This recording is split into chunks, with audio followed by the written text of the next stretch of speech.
De la violoniste canadienne de renom Nathalie McMaster aux anonymes, chacun rend hommage à sa façon aux victimes de la pire tuerie qu'ait connue le pays, comme ici sur un air de cornemuse devant une caserne de la gendarmerie royale canadienne.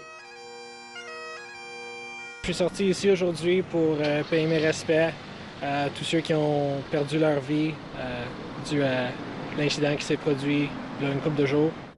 Cette caserne dont faisait partie l'une des victimes, Brenda Lucki.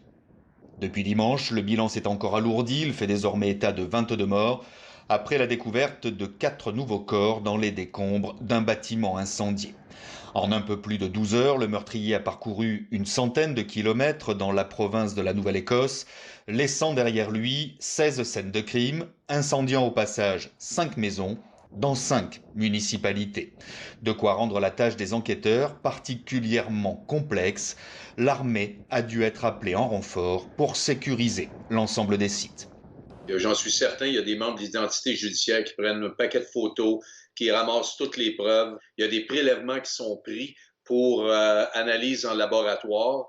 Fait que ça, c'est tout le travail qui se passe sur les sites. Véritable travail de fourmi, d'autant que le meurtrier, abattu dimanche dans une station-service, a emporté dans sa tombe tous ses secrets. Et c'est bien ce qui taraude les enquêteurs. Ce prothésiste dentaire de 51 ans était totalement inconnu des services de police. Au moment des faits, il portait un uniforme de gendarme et circulait à bord d'un véhicule maquillé aux couleurs de la gendarmerie. Les seuls éléments dévoilés à ce jour par les enquêteurs.